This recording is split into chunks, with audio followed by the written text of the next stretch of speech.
Oh, ladies and gentlemen, welcome to the Yanagida Podcast Show, episode 47 already. I got my guest, repeat, first person to come back 2 times. Second time, 2 times. Vince. Heck yeah. Sylva. Thanks for having me, Justin. Dang, Vince. What's going on? What's happening today, man? Second time on. Today's Friday. Nothing much. It's the last day of school. Everybody's getting out. Kind of feels like, I don't know, I feel like it's my last day of school. I wasn't even in school. There you go.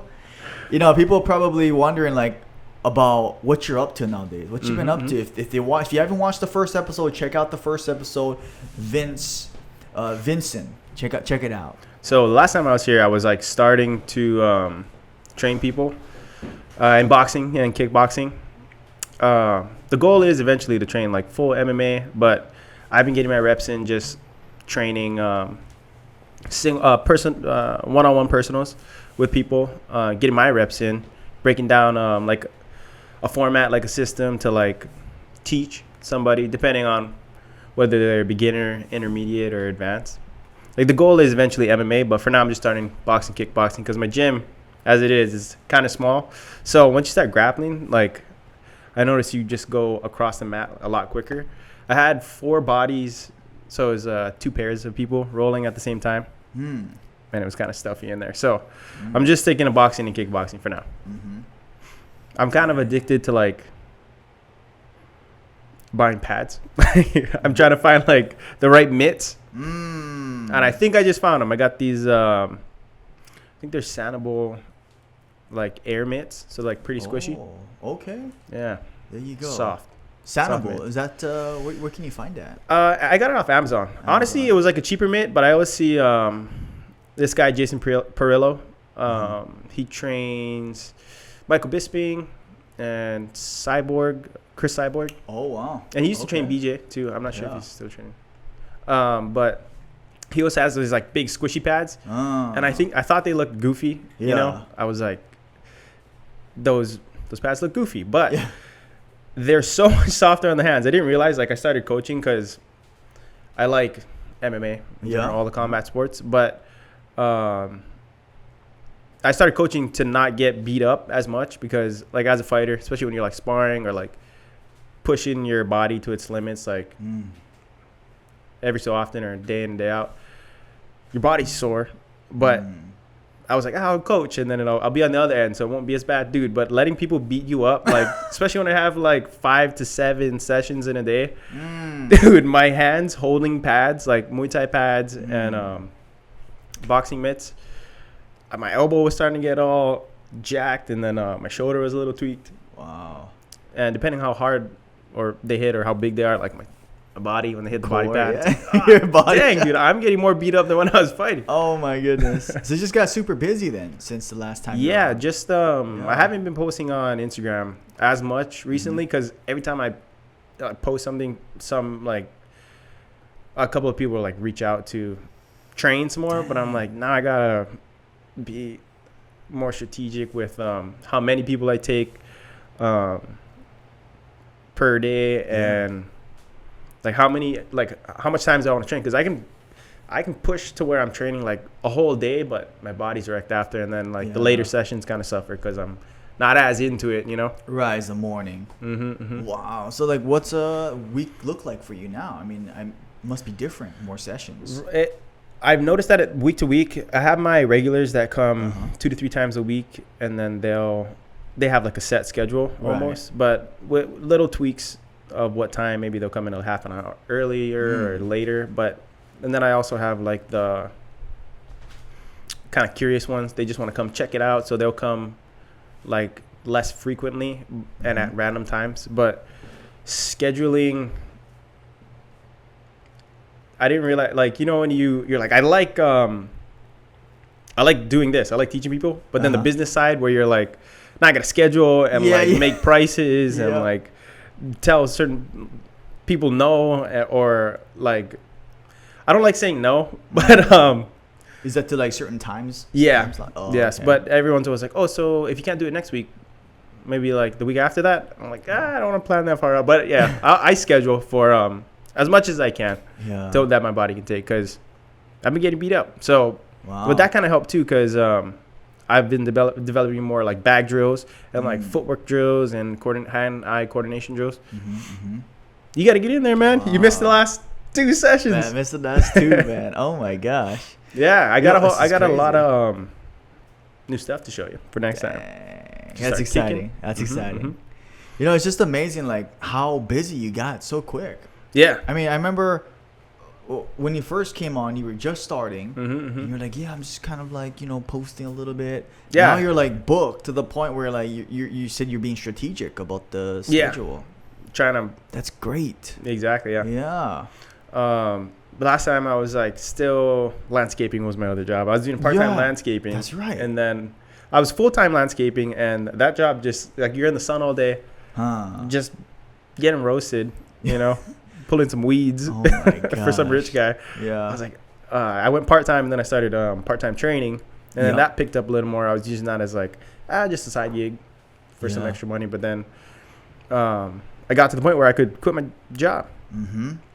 Oh, and there we are now. Yes, sir. Oh, so people want to know, Vince, your last fight, when was that? That was August 2019. 2019 of August. So you're almost 2 years since your last one. Yep. Dude, people are wondering, when are you going back in, my brother? Is this people or just you, Justin? Dude, when are you going to go back in, man? Dang, I don't know. There hasn't been anything in Maui. A lot of Maui are you right now? How old am I? 27. I have to think about that. 27. Yep. Perfect age. You're not wrong. Dang. Dang, one of these days. It's just like every time I think, like, dude, when I think about fighting, I like, not think about fighting, but when I think about like me fighting, it's dude, the nerves are insane. It's just a roller coaster of like, if you plan 2 months out before a fight, that's 2 months of like, you go to sleep like, I'm never gonna win. Like, this is impossible. Then you wake up and you're like, I'm an animal. I'm a savage. Like, I'm gonna beat this guy. Like, dude, it's so like up and down. It's crazy. Wow. Yeah. Like, what do you do when it gets closer? Like the week of, like that must be even more intense, right? Week of, it's a lot of like jitters. A lot of the work is before the fight. So like the fight's like the fun part, but all the like training and trying to get in the right kind of sparring or like the technicalities of your opponent, that is the hard part. But then like the closer the fight gets, honestly, it's kind of like more relief, especially when you finally get in there. You're like, oh god, it's gonna be over soon. It's gonna be over. Yeah. That's great, man. Like, if you were to fight again, like what would your training or schedule look like this time around? Dang, I think honestly, well, since I've been training a lot of, like, my own game has developed since I've been training a lot, all these different levels of skill wise, like breaking down like ways to throw certain combos or how to throw like certain kicks. I feel like my own striking game has not severely, I don't know if that's the word, but it definitely got better. I haven't trained with like, it's been a while since I sparred somebody that was real good, but I got to get more. I got to make more time for me to train. More time for Vince to train. Yeah. I like that. Yeah. So sparring, training. So sounds like if you were to go back, would you do something similar? Because I remember last time around the podcast, you were sharing something about you were training, you were running in the morning. Oh, yeah. Yeah, I'd probably have to be something like that. I've been doing a lot more road work, so I'll do like 3 to 6 miles just running around. Might see me running around Happy Valley, Guadalupe area. I remember seeing you around like before, around over here. Yeah. Yeah, and I was like, is that Vince? Oh yeah, I did. I used to run the second side road. Right? I lived a little closer. Oh, where did you live? You live closer? I actually live in Pocacalo. Oh. Yeah, 5th Lane. Oh dang. Probably a little over a year, but yeah, now we live over in Hawaiian Homes, so that's fun. Some more road work. So for people listening, what is road work? Oh, that's just running on the road. Yeah, running on the road. I like that. Bosses would call it road work, but it's kind of hard on your knees. But it is important cardio-wise. It's a good like mind. I don't know if there's any runners out there that have a different take, but like for me, when I'm running, especially long distance, you have to like focus. You know, you just control your, especially if you're not. if you're not listening to music, I don't know how you're running. Like, dude, just listening to the sound of your breath. Yeah. But yeah, I find myself, I'll either put on a podcast or just find some good music. Mm-hmm. And I can't have anything in my pocket, so I got an iWatch, Apple Watch. I don't know what it is. Things in my pockets, like even now, everything's on the floor. So you can't have anything in your pocket. Nope. I like that. I've left my wallet places. I left my phone places. Where the heck are my keys? But at least I'm free, you know? You're free. Your pants. Yeah, you're good. Oh my God. So road work. And then you would something about like you would do striking, sparring, you were saying? Yeah, I would do, so it was either boxing or Muay Thai, and then I'll go to my grappling academy for my jiu-jitsu. So it'd be, the schedule was wake up, do some cardio in the morning, work all day till like 4:30. Oh, no. Training was at 4. So I worked till like 3:30-ish, and then try to jet over to my martial arts from 4 to 5. And then... Oh, for your striking? Yeah, they had a sparring was 4 to 5. Then the class was 5 to 6:30. And then my grappling academy was 6:30 to like 8:30. Wow. I know, it was like ridiculous. But sometimes you feel like if you don't do all that crazy stuff, like you're not doing enough. You know, like what is my opponent doing? That's the mind part. Oh, yeah, that's great, man. That's a roller coaster. And then you get beat up in sparring. Oh my goodness. And you're like, I'm never gonna beat this guy. Or the opposite, you do really well in sparring, and then you're a lot more confident. Yeah, but if you are always winning in sparring, like you probably should find new people to spar with. That hasn't been me, but yeah, I think it's important to like get some good rounds in, and like dominate, and then like find somebody better than you that you test your limits to where you have to like up your game. That's a good point. So say someone that's around a little bit better. Yeah. And then some people you can get good rounds on. Yeah, because if you're always getting your ass kicked in sparring, like your confidence is gonna go down. Wow. So you got to get at least some competitive rounds in with like higher caliber. Wow. Training partners. Right. So would that'd be the same with the striking as your grappling? Yep. Wow. And then together too. And then together. MMA. So you'd use like puffy gloves and maybe some like tight shin guards. Oh. Mix in the takedowns with the striking.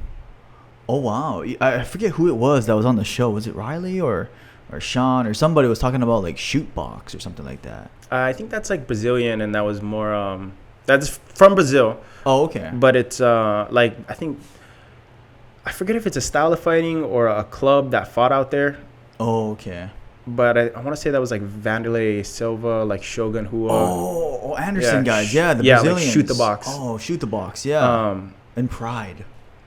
Yeah, like Pride, Shoot the Box. OG Pride. I want to say that was more so like just balls to the wall, like hard sparring. Yeah. Yeah, because they were crazy. Yeah, like I know a little less for me, but I know a lot of people that would just go hard sparring, like for just practice, like.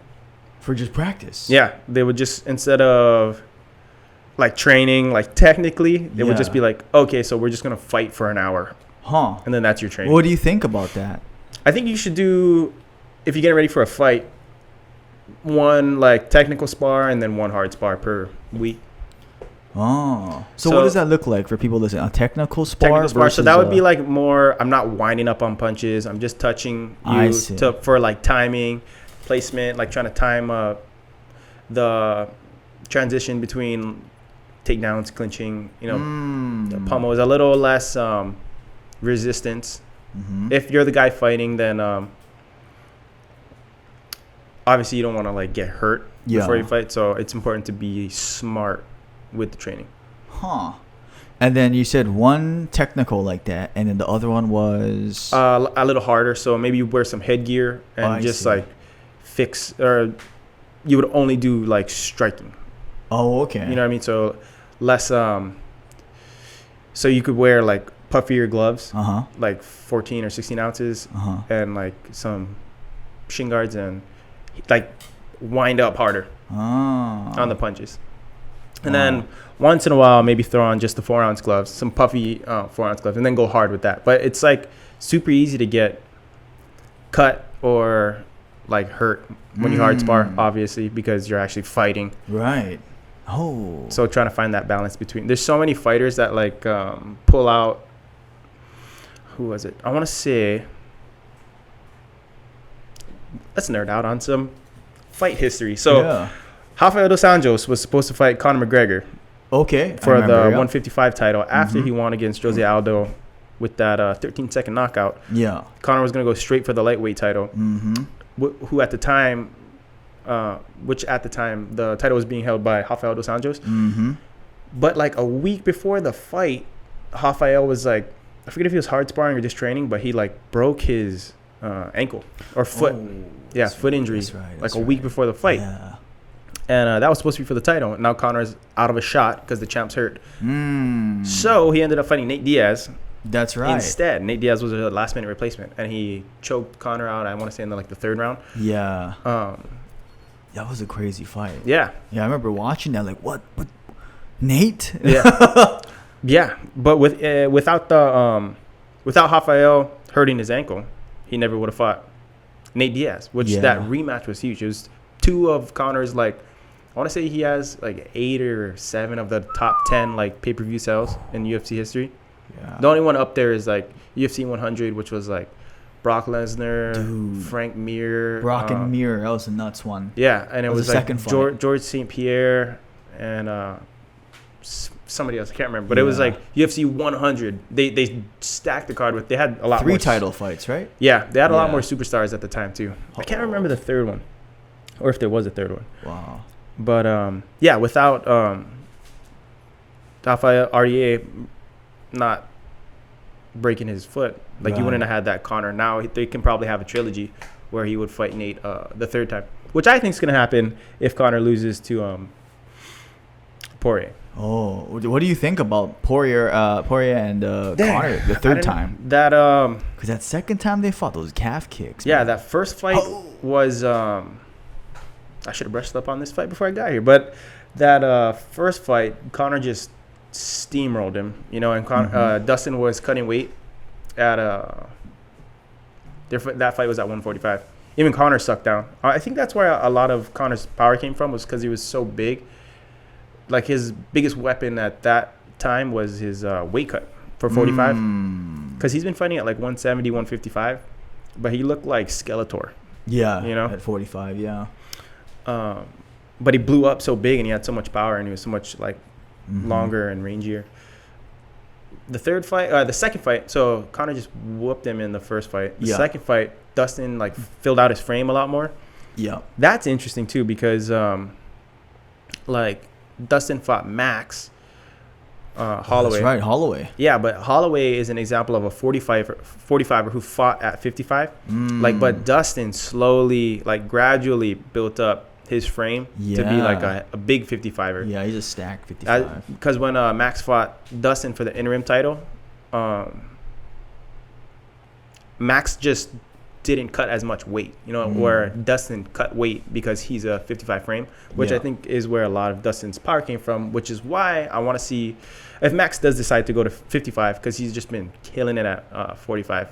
If Max properly filled out for a 55 frame, would he have because I want to say Dustin, he didn't drop him. He definitely didn't drop him, but he hurt Max a lot. Yeah. More than Max hurt him in that interim title fight at 55. Oh my gosh. So who you got for the third fight? Oh my bad. This is the tangents that we go on. No, it's good. The third one, I don't know, because in the second fight, those calf kicks did some damage. But if you look at that Uriah Hall, Chris Weidman. Oh yeah. Yeah, where Weidman went for that low calf. Obviously, he didn't set it up at all. He just threw it from left field. Yeah. And snapped his leg in half. Yeah. That's definitely a possibility. That was crazy. So I don't know if he's probably still gonna throw it, because I want to say there's a way to throw it. I haven't figured out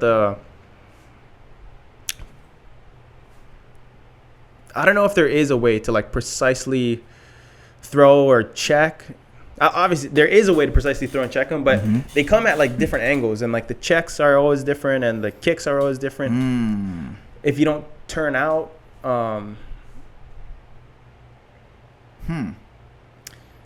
yeah, I don't know. I bring about to say those calf kicks are like a riddle right now, because every couple of years, like a new technique comes out, and it's like, what the heck is that thing? Right now, it's like it was, like in jiu-jitsu, like heel hooks are a big. Yeah. They're currently, but they weren't like a thing before, No, not at all. So then now heel hooks are big, like calf kicks are big. Those two things, yeah. Even like spinning wheel kicks. They used to not be a thing. Like they used to, it was almost like a taekwondo thing. Like you can't knock somebody out with a spinning back kick. Right. And then Edson Barboza flatlines Terry Adam with the first ever spinning back kick. Yeah, that thing was perfect. That's right. But every once in a while, a technique like that comes along. I think Dustin does try to utilize it again in the third fight against Conor. I don't know if Conor is going to be able to find like the answer to that because his stance is so.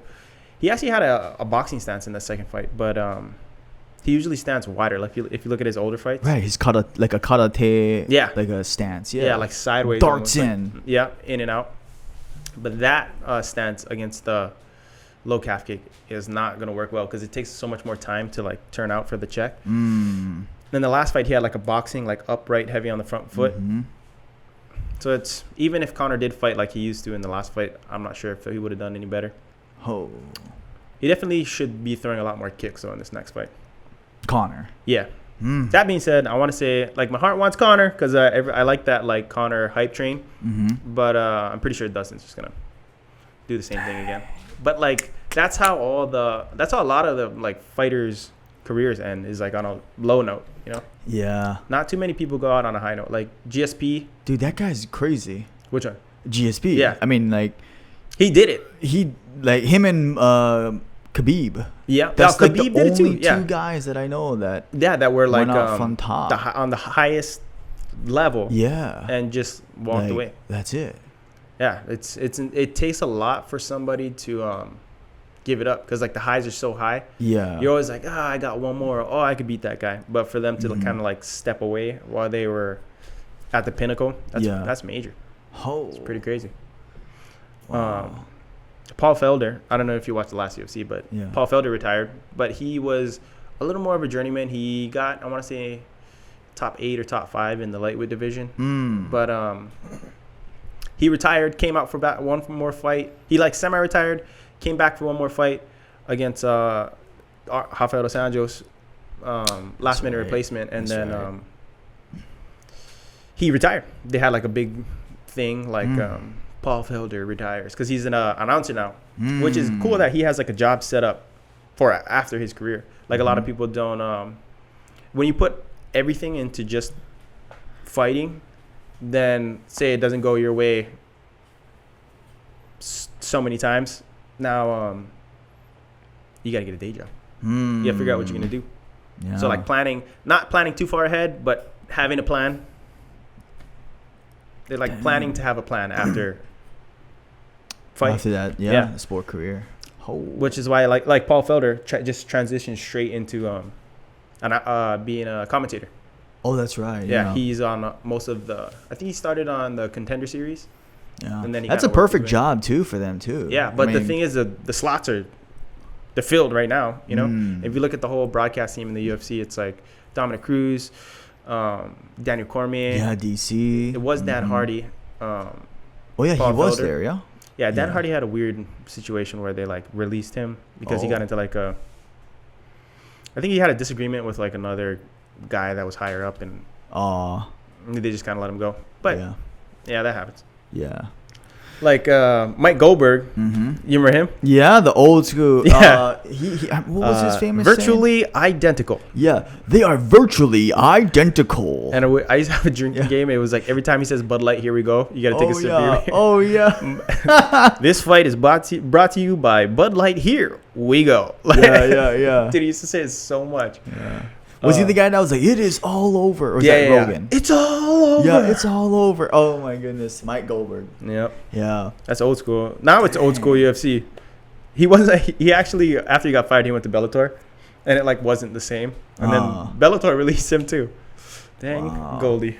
Damn. Yeah, that guy was hilarious. He would always mess up like, he hit him with a left hook, and then Rogan would be like, that was a right high kick. Wrong thing. So fun. Yeah, and that's crazy thinking about that. Like I remember going back to the whole GSP and like that guy.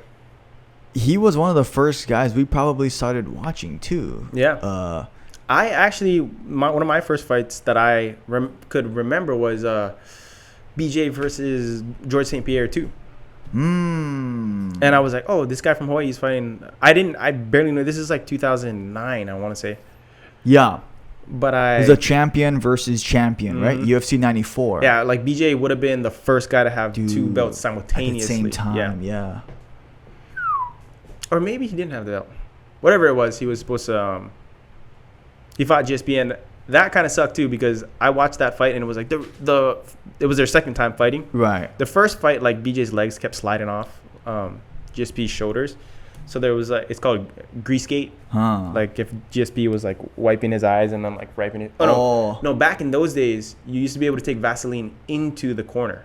So like between fights, you could take Vaseline and put it on your fighter's face. But they were giving like GSP like a shoulder massage. So when BJ's trying to get high guard, his legs are just slipping off. There's a whole like conspiracy breakdown on YouTube. But when you watch the rematch, it's like maybe BJ wouldn't have won. Yeah. I think after because BJ was talking a lot of smack, and then after GSP, I think ground and pounded him to TKO. That's right. It was a fourth round. Like GSP never shows emotion, and at the end of that one, he just like smacks the cage. Oh, that's right. He punched that cage. Yeah, that was a meme, man. I did it. Yeah. Smacked the cage. Dude, his famous trash talk. I am not impressed by your performance. Matt Hughes. Yeah. Every time I do his accent, it sounds like Kermit the Frog. Yeah. I am not impressed by your performance. Yeah. His Canadian accent. French Canadian. Yeah. French Canadian. That's right. You know, that's just incredible because I remember the first time he beat Matt Hughes, I was mad. He beat Matt Hughes? Yeah, he head kicked him. It was a head kick because the first time. Because I think it was I remember Matt Hughes powerbombed somebody, Cam Newton, something like that. Cam Newton, that's no, not Cam. That's football. I know what you're saying. Who Carlos. Carlos Newton. Sorry, yeah. The guy with the dreads. Powerbombed him, yeah. And then after that, he beat GSP the first time, and then the second time they're fighting, I just remember that announcement. He was like, he is Bruce Buffer. He is considered the greatest welterweight of all time. He's 42-3 or 42-4. He's well over 50 fights. Crazy. And Hughes. And I was like, yeah, Matt's going to get him again. And then GSP just kicks him in the head. I was like, oh! And then elbow, ground and pound. I was like, what just happened? I think he was like, was he kneeing him to the body too? Or was that Matt Serra? Sarah. Yeah, that was Sarah. The knees to the body, yeah. Dude, before I move on from that Carlos Newton, I watched the interview with Matt Hughes. Yeah. Or I want to say it was Matt Hughes' trainer. Forget his dang name. But he was saying Carlos, because he had him in a triangle when he powerbombed him. Yeah. Matt Hughes went out. But right before he went out, he powerbombed him. So if you look at the end of that sequence in that fight, Matt Hughes wakes up and then gets up and he's like, did I win? Like he powerbombed. He probably would have went out if he didn't slam him. Yeah. To release that. Oh. So it was like I want to say it was like a blood choke and he was about to go out, slams him, Carlos knocks out, and then Matt wakes up like I'm dead still. That is crazy. Yeah. That's a crazy story I heard. That is a crazy way to win. But even talking about his fight entrance, like have you ever heard BJ Penn's fight entrance? The songs. No, not that. Yeah, the song, but when they say all his accolades. I don't remember too much. You gotta look it up, bro. It's so long. Like if you play the video game, they do it every time. But really, it's like the former UFC lightweight champion, the former UFC welterweight champion, the Hall of Fame, blah blah blah blah blah. Sometimes they talk about like his Abu Dhabi record. Like it just goes on and on and on. The legendary BJ Penn. Wow. Oh, the Prodigy. Yeah. BJ Penn. You know, speaking about long introductions, I just remember Randy Couture had a long one. Yeah, that's another one because When he was fighting light heavyweight and heavyweight. Yeah, the one And Hall with of Chuck Famer. Liddell. Yeah, yeah, And then when he fought, what's his name? Tim Sylvia. yeah. That overhand. Oh. What was he? No. How did he beat Sylvia? He just overwhelmed him, man. Because Yeah. Sylvia was huge at the time. Like he was 6'6". the end of his career was pretty bad, but like when he was on top, he was on top. Yeah. Tim Sylvia. Just, With yeah. those long ass, Yeah, those redneck sideburns. Yeah, the sideburns. Yeah, too funny. and then Randy was 220 for that Yeah. fight, and I think Sylvia was maxed out. Yeah, Randy was one of the first like lighter heavyweights. Yeah. Like Stipe just lost, but if you look at Stipe Miocic, I think he is like 235, 240. Yeah. It's insane to me that they don't have like a 240. Right. That's a big gap. Yeah, the weight 205 classes in to general are great. Yeah, 205 to 206 to 265. That's crazy. It's insanity. You should put like a one in between. Yeah. Yeah, like what you said, 240, because that would have been all like Cain Velasquez, Yeah. Junior Dos Santos. Like, man, that guy was crazy too. Kane versus Junior. On Fox, the first time they were playing it. Yeah, yeah. Dude, I remember watching it on Fox. All right, first time watching Fox. Live TV. I don't know what's gonna happen. You know, I see 9 seconds later. Yeah, and I see Nogueira. I'm like, okay, I like Nogueira, so I'm gonna root for this guy. And then all of a sudden, boom! Oh, Fox actually picked that fight because they thought it was gonna be like a crazy like back and forth heavyweight fight. You know, like it's gonna be a great fight for everybody long to watch. one. Yeah, but it's just 9 seconds later. Kane gets clipped behind the ear. Yeah. I don't know if it's exactly 9 seconds, but as soon as the fight starts, Junior just throws like an overhand, clips Kane. But the fights after that, because they fought 3 times. 3 times. Mm-hmm. So those next 2 ones, Kane Velasquez, just hit the gas and beat Junior for like 10 rounds. Yeah. I want to say they didn't stop the first one, and then the second one they did stop it. Yeah, that's right. You know, I speaking of Kane, man, I remember like that heavyweight era was nuts. Yeah. I mean, because it was after Tim Sylvia lost, Randy Couture, and then it became what, Brock Lesnar, right? Yeah, Lesnar. So Lesnar. Who was after Kane? Kane took it from him. Yeah, Kane. And then Junior. No. Yeah, Junior, Kane, Verdum. Dude, the Verdum thing was nuts in Mexico. Yeah. Okay, I was thinking like, man, okay, I think Kane came out too late, and To Mexico, right? not cardio. Kane. Verdum was living there for like 2 months. That's right. Mm-hmm. And I think Verdum actually has something to do with the Spanish broadcast. Like he used to do the. So he speaks Spanish. He speaks Spanish. He speaks Portuguese and Spanish. That's amazing. So he's just hanging out in Mexico City, chopping it up. Yeah. With his hombres. Yeah. And his what is that? Elevation. He acclimated to the elevation. See, I thought that was crazy. I remember thinking like, wait, why is he so exhausted in the second round or something like that? And I want to say that there wasn't even like air conditioning, so it was like in a stadium that was just like is hot in there. Like you're sweating, just like the crowd sweating. It's just you're in Mexico City, like they don't have the state of the art. Like they're not. It's not the AT&T Stadium in Las Vegas. That was crazy, dude. Sorry, my bad. That big old smile he had.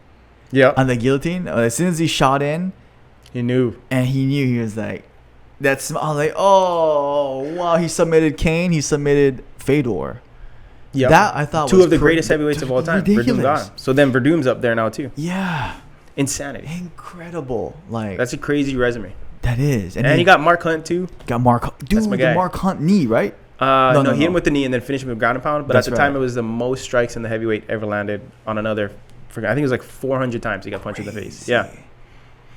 Dude, Verdum had a big comeback in his like mid 30s. Yeah, it was crazy. Like, because he get like, what happened to him in the beginning? Because before all this, I want to say didn't he fight Junior Dos Santos and he Junior lost. Flatlined him. Yeah. KO. Like he had it was like up. It was like up 2 steps forward, 1 step back, 2 steps forward, 1 step back, 2 steps forward, 1 step back, and then he hit like a stride of like he strung together like 5 wins in a row. Yeah.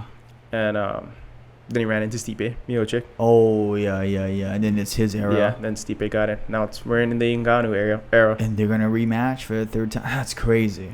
Dude, that Verdun. Oh no, not yet though. Yeah, he's fighting. And got John Jones. Derek Lewis. Derek Lewis, Black Beast. Derek Lewis, Yep. yeah. Dude, that Verdun fight. So Maui Mall actually did like a. They were testing like, should we do pay-per-views in the theater? And me and three other degenerate like UFC fans went into that theater, and I watched that. I brought like a backpack with like snacks and stuff, and I watched that fight in Maui Mall in the theater. Verdun came.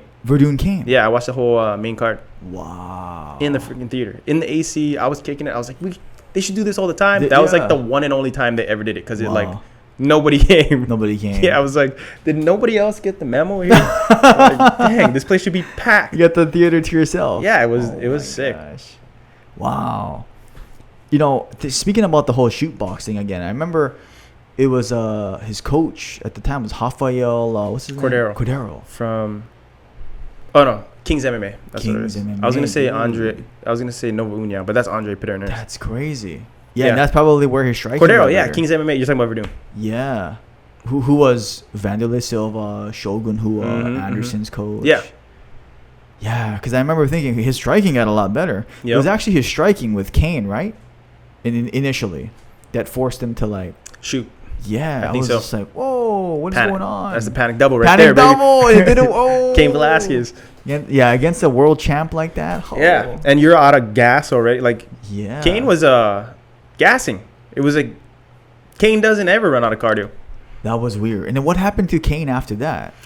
Do you remember? Dude, he was plagued by injury, like his back and his knee and his neck. And he just kept getting hurt. But what happened? I know he fought Travis Brown, and he finished that. He did some spinning kicks and like beat Travis Brown.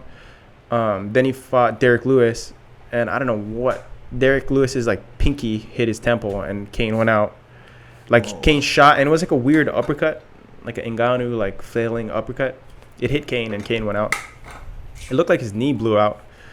Wow. But Ngannou just clipped him, right? And then I think he just stepped away. Yeah. Because but to see, like, I would love to have seen him versus Stipe. That would have been good. Yeah, Cain Velasquez versus Stipe. Wow, because they were about the they both got good cardio, both boxing / boxer wrestlers. Yeah, that would have been a sick one. Because the gym that they train at, was it AKA? Yep. Like, you just hear all the reports and everything that they're notorious for hard sparring. Yep. Yeah.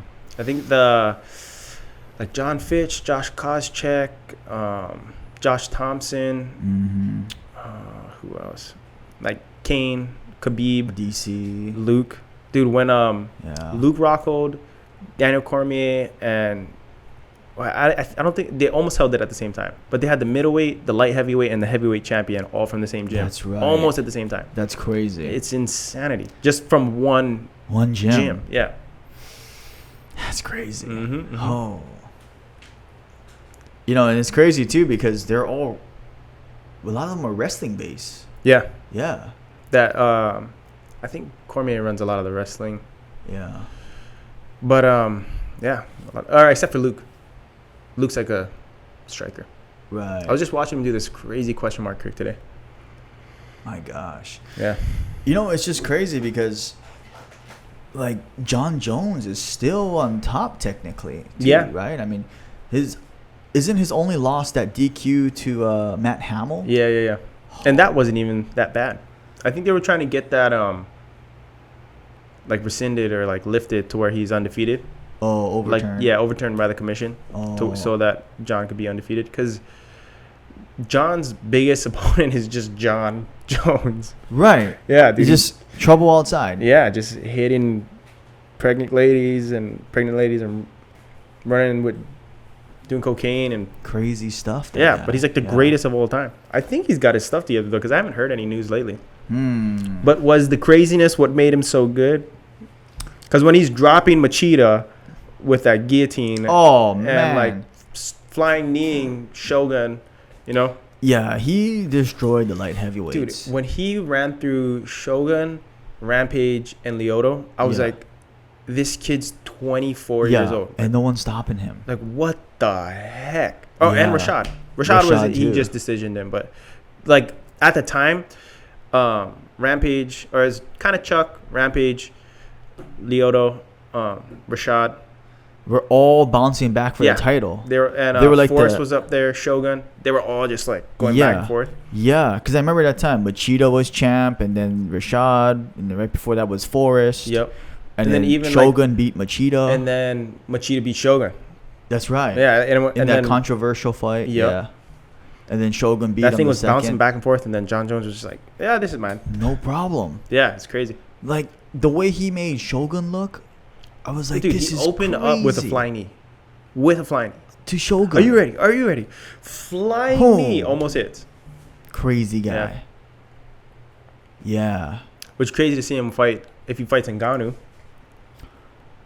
That would be a good fight. Because he's a stacked heavyweight, right? Ngannou. Yeah, dude. He doesn't he cut to make the limit? I want to say, yeah. Yeah. Did you hear his story on Rogan's? Which one? Ngannou. No. Bro, this guy started out in Cameroon. Huh. In Africa. I don't know the exact freaking terms, or the locations, but I want to say he started out in Cameroon, and then he had to make it like illegally to the nearest country, and then cross like a desert to get to Morocco, to like try to get to I want to say it was like Sweden or something. There's a gap between Morocco and Spain, another country, but like Morocco's entire like economy is based on border patrol. So like for like a year, I want to say, Ngannou's trying to. There's like a huge barbed wire. You can either go through a huge barbed wire fence, like 4 sets of barbed wire fences, or you can get in a boat like at a certain time of the year and like try to sail across. And then you take like a phone, you get a phone with a SIM card from whatever country that I can't remember. Right. That SIM card. So as soon as you cross, like that is your light. You put it in like a bag. As soon as you cross, you can call the National Guard, and then they come and get you because now technically you're in their country. That is crazy. But bro, he got caught like I want to say at least 5 to 8 times, and every time they send him back to the desert. Wow. So he's like you make an attempt through the fences, right? They beat the snot out of you and then send you back to the desert. Then you gotta make your way back to Morocco with like, and you have to I think they're living out in like a jungle, and they had like raids because they're always trying to find like these illegal immigrants trying to like get through. Yeah. And he made it. Like the last, you gotta listen to this Rogan podcast. It's, I'm pretty much spoiling it for you. But, he finally made it through, called the Swiss, whatever, and then he made it out to a gym. He didn't want to go to France, but he ended up going to France, and he found a gym there. And then that's how he started his MMA career. That is crazy. Yep. I mean, because he technically started MMA late. Yeah, super late. I mean, wasn't he like late 20s, something like that? Yeah. I think originally he wanted to be a boxer, but he ended up going to an MMA gym. And then the guy was like, you should just train MMA. And one of his early fights, he actually won with Kimura.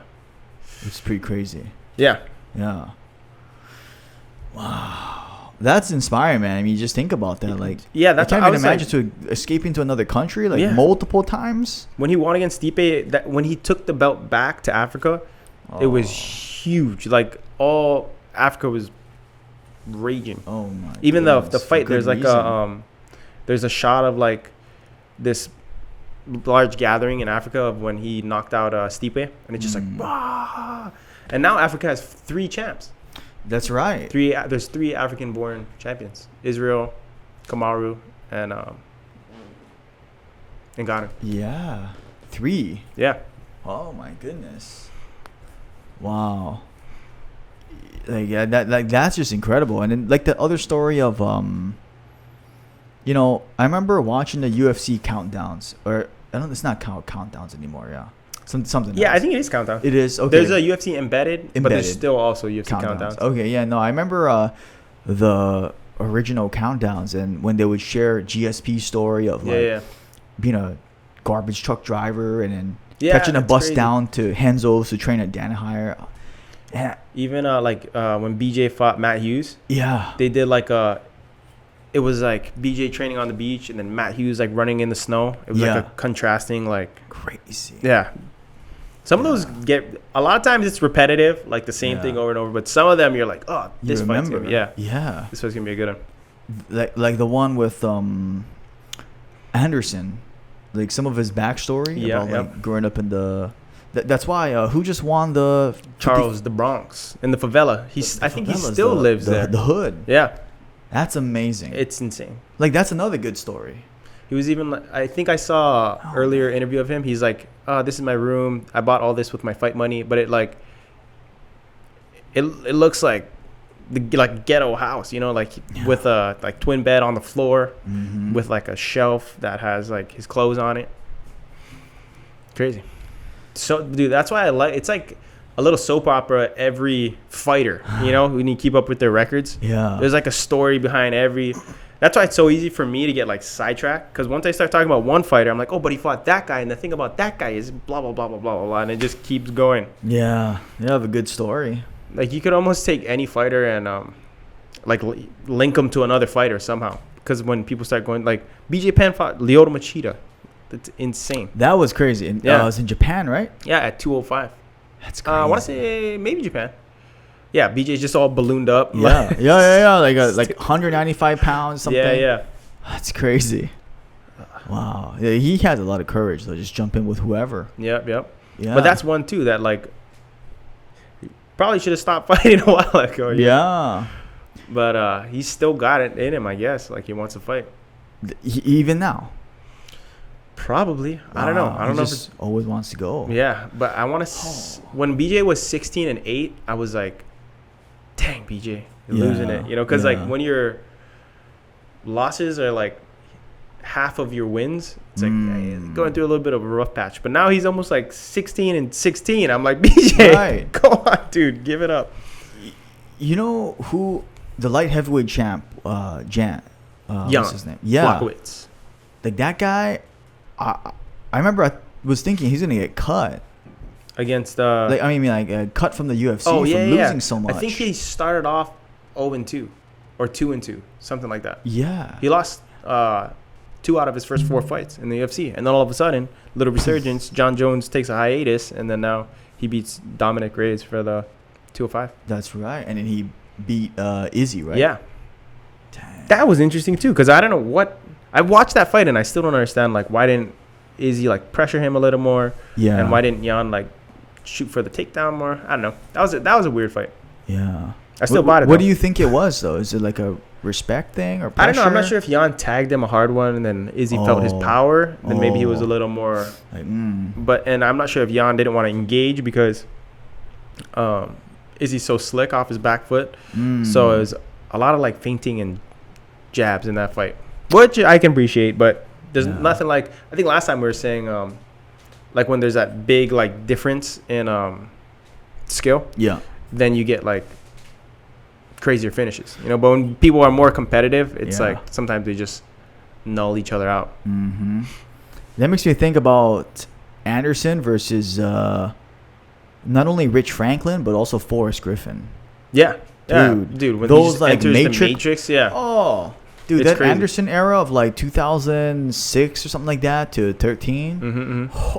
Dude, that reign was insane. It was ridiculous. Even like Matt Hughes was like a 9-time UFC welterweight champ. I want to say Anderson hit 11 or 12 title defenses. It's crazy. I think it's 11. And then Demetrius Johnson hit 12. That's and right. then John Jones, I want to say, is at like 13 or something. Yeah. But when John wins back his belt is because it was stripped away. So they don't count his in like consecutive. Yeah. Which is like technically. It's unfortunate. Yeah. Because technically it was always his. Yeah. But man, that Silva era, I remember going back. Anderson Silva, that guy was. After he beat Chris Lieben and Rich Franklin. With those knees. The first fight was crazy. I was like, whoa, what is this? This is so different. At the time, I'm like, what is his knee? Just crushed his nose. And he did it in the second fight. Like, after you fight Anderson, and you're like, okay, I got to change some things. Yeah. Then you go out there and you're like, this time I definitely got it. Yeah. And then Rich Franklin, it's the same thing. Oh. Happens, dude. Just knees to the nose. He broke his nose in the second fight, I want to say. That was crazy. They're right before, because Stephen Bonner and Forrest Griffin, they're kind of like buds, you know, because they had that one crazy fight at the end of the tough finale. That's right. But there's like, you know how Stephen Bonner fought Anderson? Yes. I think in like 2011. Light heavyweight, yeah.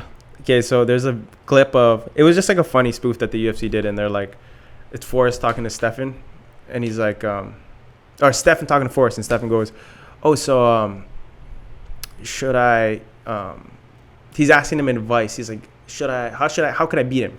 And Forrest is like, well, definitely don't try to take it to the ground. And then it's like a highlight of like Anderson submitting Dan Henderson. It's like, don't try to kick him. And it's just like Anderson catching that Travis Lutter kick and then throwing the right hand. Oh, man. And then it cuts to a clip and it's like, definitely don't try to punch him. And then it's Forrest trying to punch Anderson. And then he's juking him out. Yeah, and then Forrest gets knocked out. And then Stefan's like, so how am I supposed to beat him? And then Forrest is just like, I have no idea. Because that was the question. Yeah. How do you beat that guy? Yeah. That's what Rogan said after he beat Who can beat that man? Guy? Yeah. That man, yeah. Yeah, it was crazy.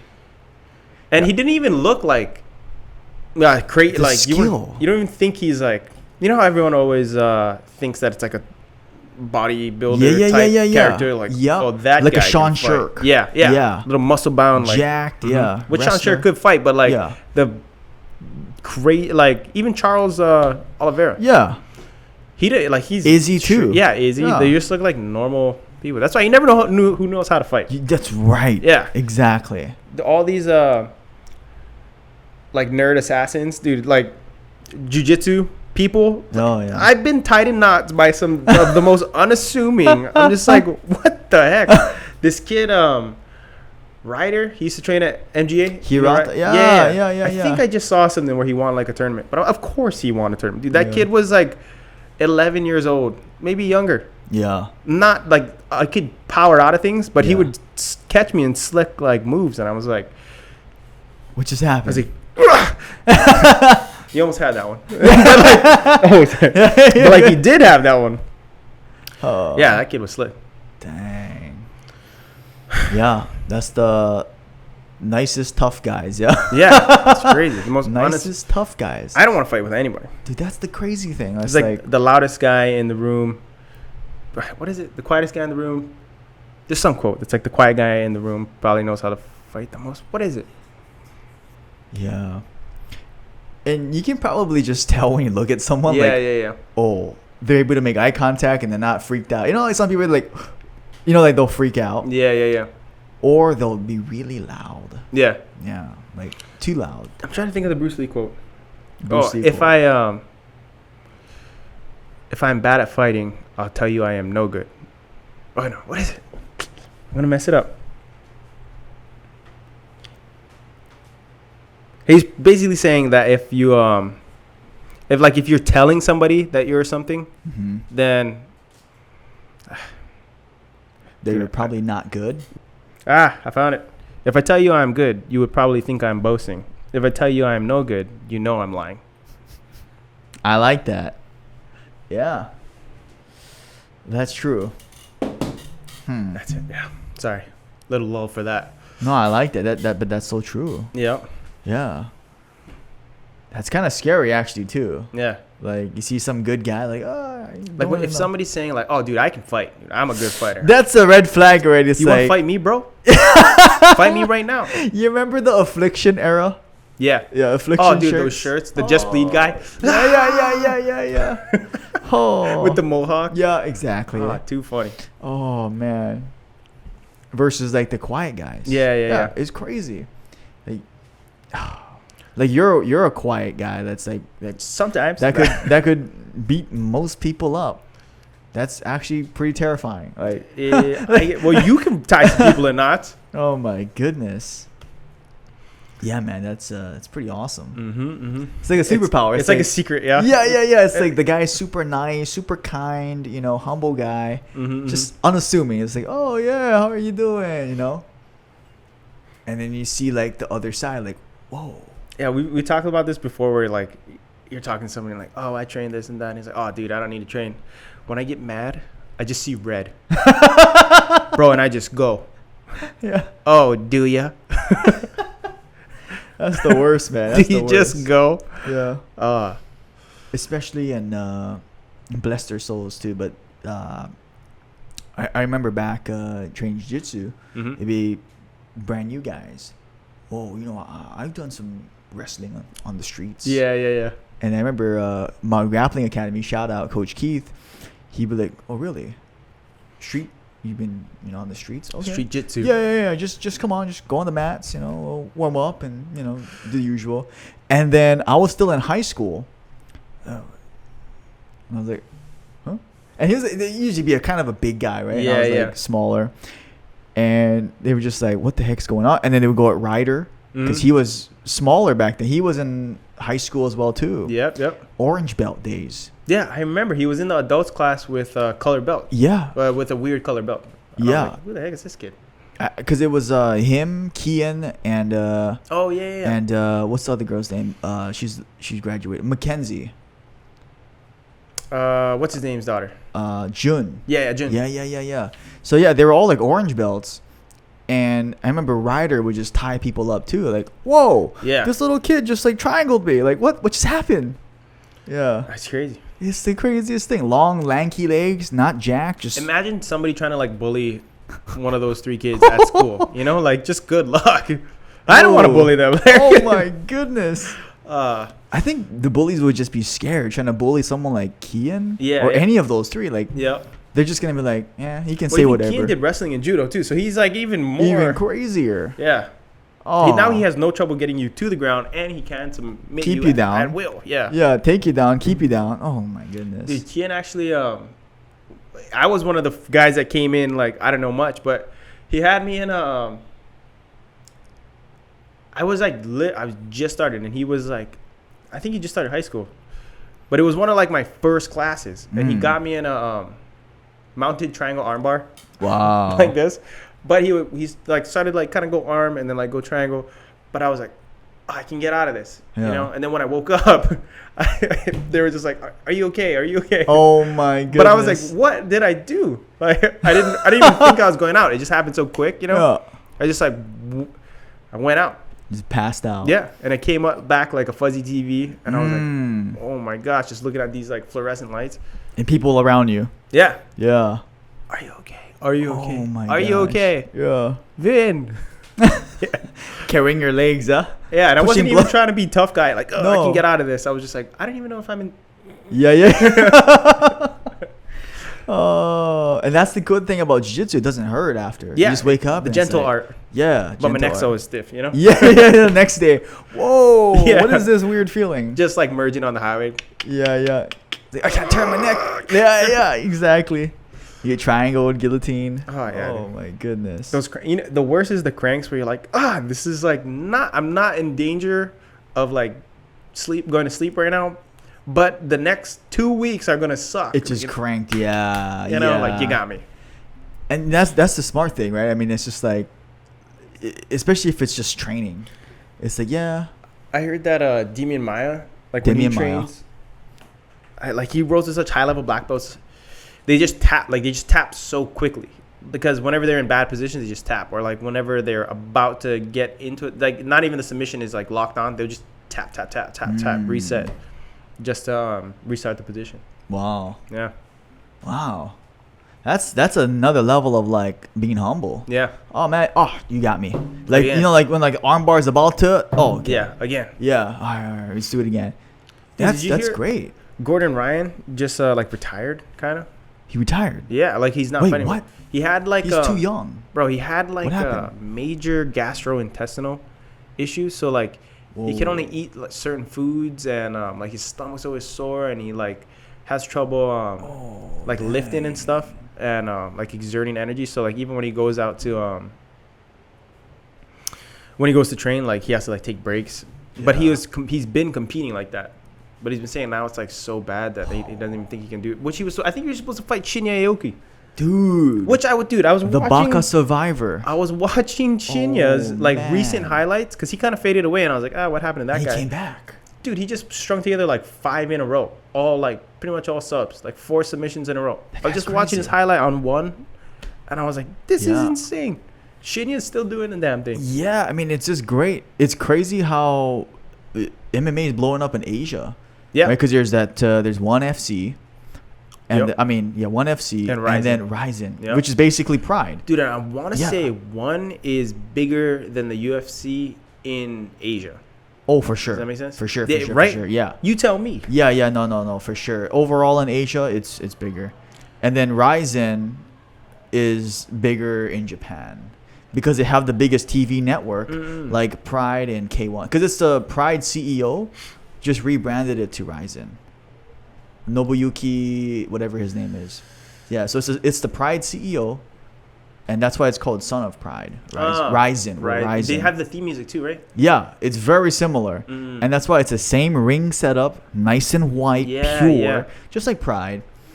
And you see all these weird matches too, which is fun. Yeah. You see the kickboxing. Japan likes that stuff, yeah? Yeah, they like not what am I going to say? Kind of freak show. Yeah, kind of. Like the Hongman Choi, like Bob Sapp. Gabby Garcia, just crushing people. Oh, dude, I want to see Gabby versus Gordon.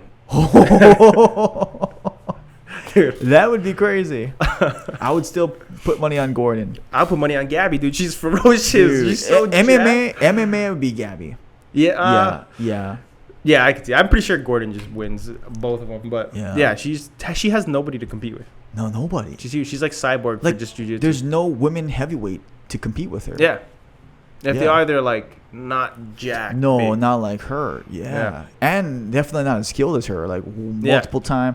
We had Penny Thomas, ADCC and world champion. Oh, nice. And so she lives up country. And she invited me to her place, and we rolled, and I just got crushed.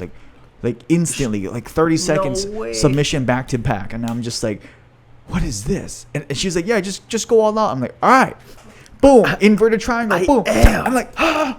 And then like, boom. Armbar. Whoa. Just tap. And then like, all of nowhere, just gets my back. Rear naked chokes.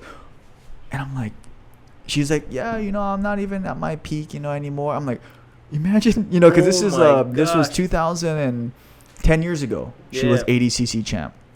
And so she won her weight class, and then she went up against Gabby in the open weight, and she was like, "You can't move her in the open weight," because she was like 145. Didn't Mackenzie beat Gabby? Mackenzie Dern did, yeah. Dang, that's crazy. Yeah, and they all trained together. So Penny Thomas was with the Gracie Humaita girls, and with who did you say? Mackenzie Dern. Mackenzie Dern. Her dad has like a crazy. What's her dad's name? Megaton. Something like that. And then also, what's her name? The Gracie Humaita chick. Wait, the what? Gracie Humaita. That's her name? She's in San Diego. I haven't heard of that. Oh, man. But basically, it was crazy. I got to get her back on the show, too. Like, she's a beast. She's a humble one. She's like, oh, I'm not that good. I'm like... That's exactly the quote. Yeah. I'm not, I'm like, if I tell you I'm no good, 30 seconds, boom, 30 seconds, boom, 30 seconds. Insanity. I can't even remember in the 5 minutes. I was like, what just happened? Like you're in a dryer. Yeah, and it's like upside down, boom, mounted, rear naked choke. Whoa. Damn. Like, yeah, it was an experience. Yeah, speaking of Gabby, she just said she was just a beast. Gabby was a beast. Do you have family in Japan? Yeah, everyone's in Japan. Just me and my parents here. Oh, what? Yeah. Do you go back? Yeah, I gotta go back too. So I went back pre-COVID, and I got family in Tokyo, all over Japan, basically. Heck yeah. Yeah. You been Japan? I have not. Bro, you're gonna fight in Japan. I'm calling it. Premonition, bro. You're going to fight in Japan, bro. Yeah. Because I had Riley on the show. He fought in Japan before. Yeah. And Sean also was on the show, fought in Japan, and you're going to fight in Japan. All right. Well, you heard it here, folks. Dude, you're going to do it, bro. 2022. I just know it. You're too young, bro. Like, to just be like, I'm never going to fight. Yeah. like it's still in you. It is, dude. That fire, bro. You're gonna only be 28. I think your prime is like 30, right? It depends on the person. Yeah. True. And the weight. Yeah. So it depends, because 32, just about 30. But look at all the champs that are 35 plus. Light heavyweight champion, true. 37. How old is Francis heavyweight? He's like 34, 35, I want to say right? he's low 30s. But even Glover, I think Glover's like 42 and he's going to fight Exactly. young. Verdum. He was older. He was like mid-late 30s when Almost he 40, choked Kane. So, it's never too late, bro. You could have a solid 10 years to be like Jan's age. 37. 37. You'd be his age. It's a whole decade. A whole decade. You're selling me. You're selling it to me. Dude, you got to do it, man. Like, I just know, dude, because you're so knowledgeable on it too. You know, like, it's not just you're just going out and fighting. It's like you understand, like, like I can't even comprehend. Like, you understand like the different setups and different things, and just like the little play back the sequence. So like whenever there's a finish in a fight or like a cool sequence in a fight, I'll play it back. I actually did that in I done it in a handful of fights where it's an unfamiliar position, but I'll like play back like, in this fight with Anderson, he like took his back this way. Yeah. Then there's one highlight where I like climbed the cage for a back take, but I wasn't like planning to do that. I just like saw that sequence and then like went for it, even though I never like practiced it. Vince, I'm convinced, bro. You're gonna fight in Japan, and you're gonna fight in that Ryzen. Would actually be a good trip. Yeah, it would be a fun trip. Plus, you'd be on Ryzen. Set it up. You gotta be on Ryzen, bro. Hit up some fans. That's basically the modern Pride. Yeah, like that would be dope. What size is the arena? Do they have like a... They have a bunch. There's a Tokyo Dome. There's Saitama Super Arena. They basically have all the same places because it's the same CEO as Pride. So he has all the connections. Yeah. Millions of people. They have the biggest TV show, just like Pride and K1. Damn. So all over Japan, they know Ryzen. Just like how they know Pride. Because it's all over TV. And live TV. And then millions of people. Dang. Man. That's... Are you selling me on this Japan trip? Dude. I can see it. Gonna have to make one. Yeah, Vince. You're gonna just go into maybe just watch one next year, just this year if it opens up. What would I do out there? Saitama Super Tell Arena. Well, it depends. Like, knowing your personality type, you might enjoy the city a little bit, and then you might be like, all right, let me go to the more like mountainside, hiking Mount Fuji, going to waterfalls and forests, and you probably be more that side. Yeah, you probably enjoy the city, like some of the food, but. What's your favorite food from back home? Where are you from? Oh, man. So where's your family from? Tokyo? My parents, my father's from Fukushima, and my mother is from Kanagawa. Shizuoka, she was born. Shizuoka? Yeah, and then they migrated to Kanagawa, a little bit lower. But it's just incredible. So I'm the only person in our entire heritage to not be born in Japan. Oh, dang. You're it's crazy. First generation American. Born, yeah. So, yeah, my parents are the only ones that live in America or Hawaii. And everybody else is in Japan. They thought my mom and dad are both the youngest of their family. So my dad was a rebel. He's like, I'm out of here. Out of a family of what? So out of a family, 4 siblings. So they're the youngest. And they both just was like, I'm getting out of I'm going to move out, go to Hawaii. And that was it. That's 40 crazy. years ago. So that's why I grew up 40 speaking years ago. What year? 1980s. 1980 he moved here, yeah. At least they had like sometimes I think about like, you know, when people first trekked over from Europe to like America, they didn't know what the heck was anything, there. Yeah. That's still pretty crazy though. In the 80s there wasn't like, you know, like you can almost look on Instagram or like Facebook now, like or like Google Maps, like internet. What restaurants and stores are nearby this area? You know, like you have to call or like get a map. Yeah. Do you remember ever driving with a map? I did. Yeah. How insane was it? It was crazy. That, like big thing in front of you? Yeah. My dad had me practice driving a Honda with a map because he's like, you got to practice. And I remember like stopping every so often, like wait, you know, like did I take the wrong turn And up you're country? like, no, it is. And he was just kind of like, yeah, it was crazy. And he's like, it was harder when I came because there weren't even roads. He said when he came, and people listening, if you're in that time, you'll understand. He said there was only one traffic light on the island. The traffic light was the one by Kahumanu. Just that one traffic light on the whole island. A lot of dirt roads. There was no Wailea. Kihei stopped after one of the Cam beaches. And the Kihei was all dirt road. And Calvywood. And my mom talks about that same thing. Yeah, and there's all of this Yellow Parkside was all Kiawe. And I just love hearing stories. Like when you drive to Lahaina and you look up at the road? That's the road. How insane is that? Crazy. Like what? That's where they drove. Obviously, it's all broken down now. But before they blasted through the mountains, to make that tunnel. Crazy thinking about it. Like you're stuck in traffic on the Pali. Like, come on, hurry up. But then you think about like, what was dry? It was a 1-lane road, yeah? Yeah. On a cliff to get to Lahaina. That's crazy. Yeah. So... yeah, I know, it's just crazy. I mean, a lot of family there, a lot of cousins. I got to reconnect with some of my cousins I hadn't seen, which is great. When did you start going back, and then how frequently do you go back? Oh man, this is maybe up until I was high school, I was lucky to go every year. And then as an adult, I stopped going because basically I was doing my own thing and all that. And I just recently... and you're like, Mom, are you going to pay for it or not? Right. And so as an adult, I was like, all right, I'm going to save some money. I'm gonna go. So 2016 was the first time since being an adult going back. Oh, nice. And then since then... what was the gap between 16 and... 5 years. Oh, okay. Yeah, so not too bad. But since I was 17 or 22, doesn't seem like much, but for your family not to see you, to see your grandparents or anybody for 5 years. Because we... think about family, we might see them once a year or a lot more. And so 5 years is a pretty big gap.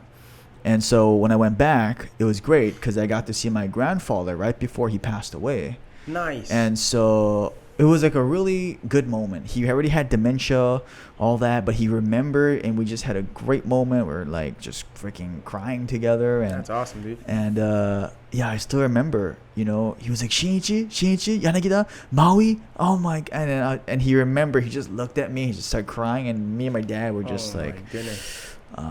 The feels. Yeah, we were in the, what do you call those homes, the senior. Yeah.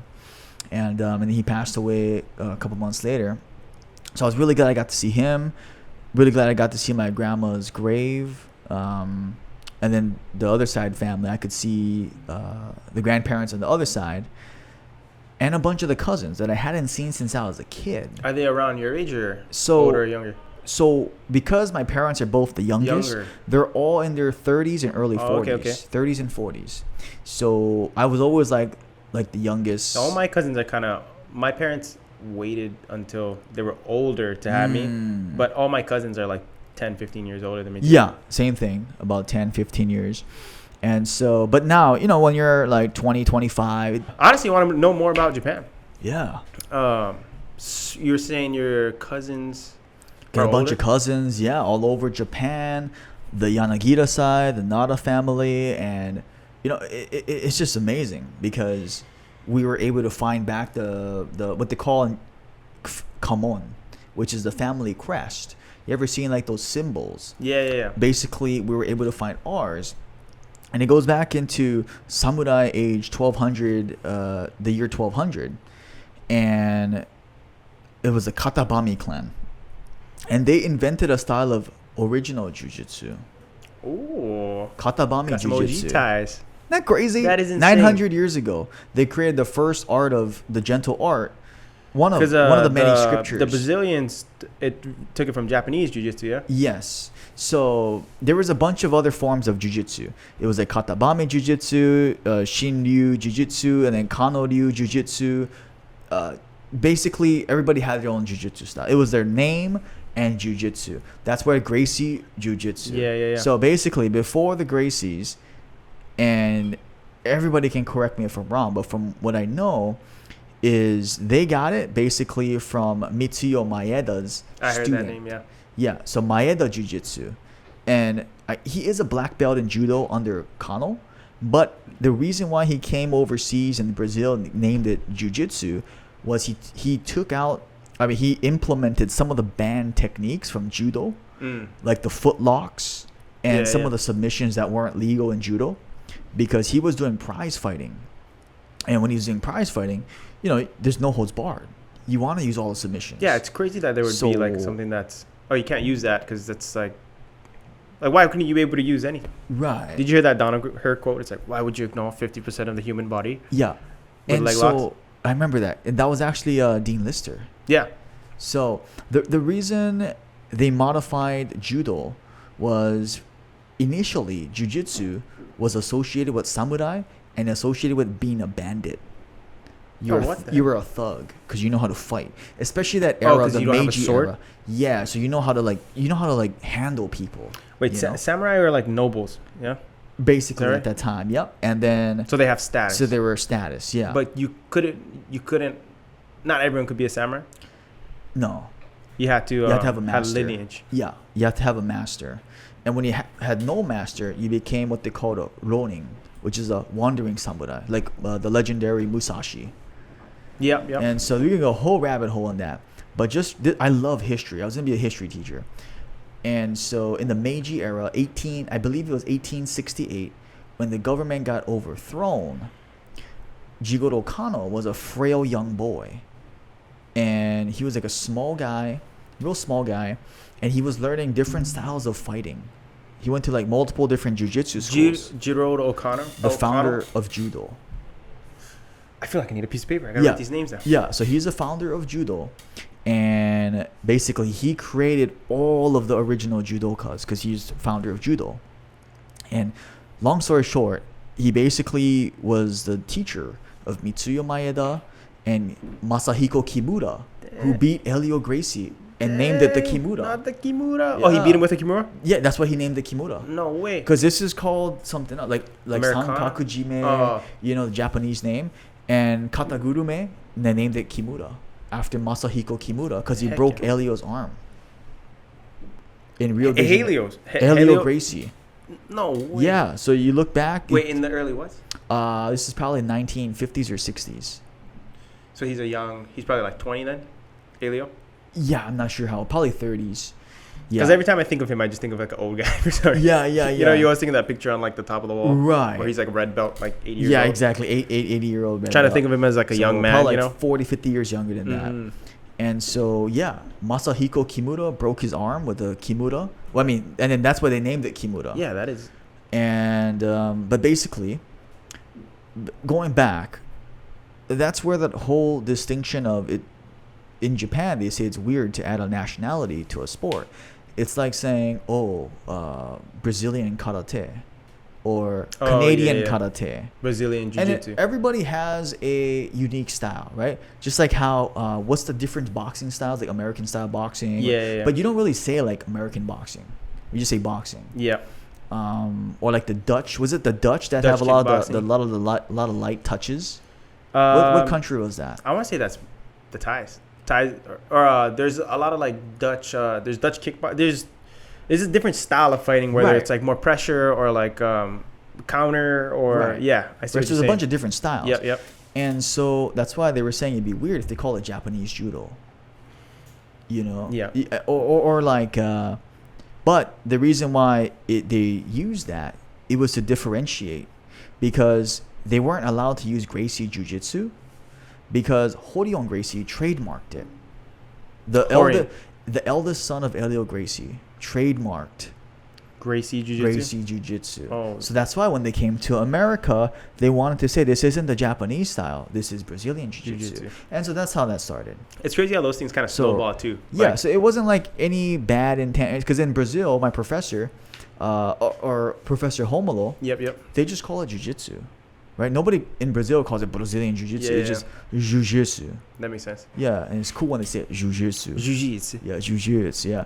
And Submish. Yeah. Portuguese. Portuguese. Obrigado. Yeah, anyway. But it just amazing going back, because the origin was samurai. Because the word jiu-jitsu is gentle art. And it was meant for when you lost your sword. If your sword broke, Because at that time, you're not going to punch someone wearing a turtle helmet. Yeah. But you can throw them. And then use your small sword and stab them in the neck. Even like the grips. Yeah. Because it's literally a kimono. That's why the armor? gi. Yeah. It's a kimono with the turtle shell protections. Wait. So armor. What happened if you broke your sword? Then what would happen? Then you would either fight with the short sword or hand to hand. Because samurai would have two swords. Wait. So if two samurai are fighting, Yep. one breaks their sword, the other one ditches his sword. Sometimes. Or you're talking about your fight with the short sword. Yeah, and it varied. I don't know enough about this, but it varied especially if it's a one-on-one duel versus if you're on a battlefield. Yeah. Yeah, because like if you called somebody out, like me, yes, 12 o'clock. And I guarantee it's much different than if it was like a battlefield, like war. Yeah, war.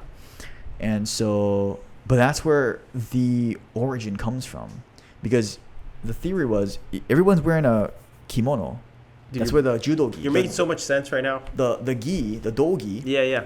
Is the replica of what Japanese used to wear back in the day. Yep. They wear a belt, and then like all it the was stuff. just normal clothes. So Normal what you clothes. would wear. Mm-hmm. And so that's basically why they had all the grips and different takedowns. If you look at the old literature, all the submissions are there. The foot locks, the knee bars, the ankle locks, the arm bars, the triangles. Sankakujime. Yeah, that's the Japanese name. Sankakujime, triangle choke. Kubijime, neck chokes. Dude, this makes so much sense when you say it with the armor. Yeah. Because you're not punching the it. throws, like the judo throws. Yes. That's why the original is jujitsu throws. Jujitsu sweeps, jujitsu throws, and then judo made it a scholar, like a more palatable to Japanese citizens in the late 1800s. Because nobody wanted to learn jujitsu because it had that connotation of people going in jail or people that were bandits and thieves would learn. So they're not samurai because they don't have the sword, so now they got to do jujitsu. Yeah, so they would teach people how to fight, and they were like, why are you going to teach people how to fight? We live in a time of peace. Right? Because of evolution. Yeah. And so Jigoro Kano, and at the same time, Aikido master, I forget his name, the founder of Aikido, and Jigoro Kano, they both were masters, students of Jiu-Jitsu, of classical Jiu-Jitsu. I need like a family tree of these. So the difference of Aikido and Judo is Judo wanted to have randori, which is live sparring, live contact, right? So you're still. Aikido didn't want live contact. They said we're just gonna do forms, and that's why we see all those like. Dude, I did Aikido. Yeah. For a while. Right, and there's not that much contact, right? Yeah. Compared to wrestling. Was like it was set up like yes. They would tell you how to punch and how to defend at the same time, but it wouldn't be like live. I'm gonna punch and you respond. Yes, so it's not practical because it's not trained in the with live, the reaction like using time. it live. It's like just writing about how to fight as opposed to like fighting. Yes, and the origin of Aikido too, it's beautiful because originally the guys knew how to fight because they were all learning classical jiu-jitsu, and when someone did come, that's why if you see all the judo throws, and Aikido is very similar. Except judo, they wanted to keep the live contact, the randori. Aikido didn't. They were more of a philosophy. Randori just means live sparring, live training. I just like that word. Yeah. Randori. Yeah. And so that's where you might hear like John Danaher talk about he does all kuzushi, which basically just means break their balance. Kuzushi. And judo is like you break their balance, you throw them. But man, we could talk about this forever. Vince, we got to get you back on. Heck yeah, let's do it. Dude, Vince, God, I don't want to end this, but this is like all our conversation. This is the longest podcast we ever had. You're the first person to come on twice. And hour and a half, man. So nice. Vince, I want to just thank you for coming on, spending your hour and a half. We're going to get you back on. If you like this episode, please like, comment, subscribe, check him out, and leave some comments if you want to see this guy fight in Japan next year. But he's got to come as my guide if I fight in Japan. I need somebody to show me around. Speak Japanese for you. Yep. Yeah. Yes, please. My man. Yes, Vince, thank you for coming on, bro. Always a pleasure. Oh man. Heck yeah. Subscribe.